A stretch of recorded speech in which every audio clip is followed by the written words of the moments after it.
Everyone, this is Sayyid Usama Shehzad here to coming back with another fighting analysis interview video. So today we're gonna discuss about why these Dagestanis and Chechen fighters are so good at fighting.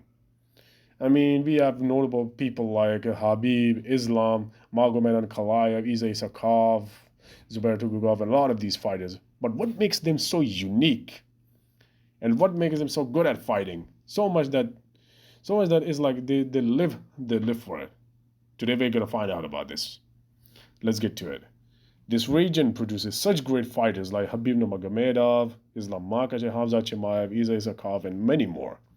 Dagestan is a home to far great fighters, and historically, it is a home to great Islamic warriors like Imam Shamil, notably speaking, though.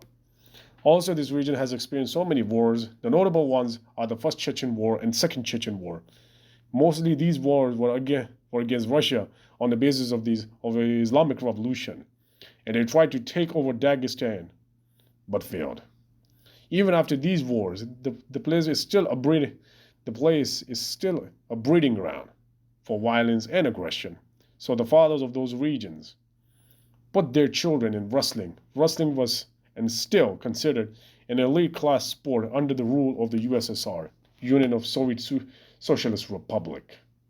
The focus on wrestling was so much that the Russians were winning so many gold medals in the Olympic wrestling events.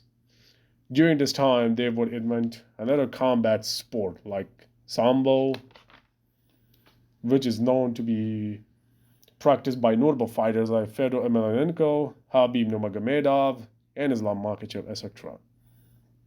The kids of Dagestan are then put in the wrestling program by their fathers due to the harsh environment and poverty, and the training is so intense that fighters like Habib and Islam explained the training of Abdulmanap Nurmagomedov was really hard, and they put them in a really gruesome way of training, like running the mountaintop hill, using rocks to do the strength training, and running in the mountains, pushing themselves, a lot of these things.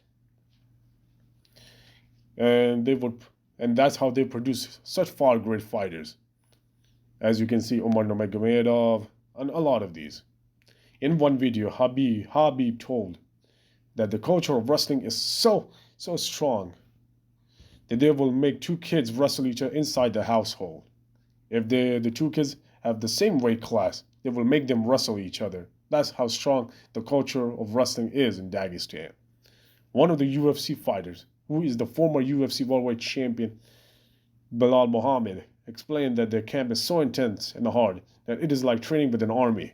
Monday and wrestling are sparring days. If any of these fighters were seen tired or slacking off, Habib would literally took their phones away and won't give it back until the next day. Like Craig Jones explains, these fighters love to fight, and they fight to the death.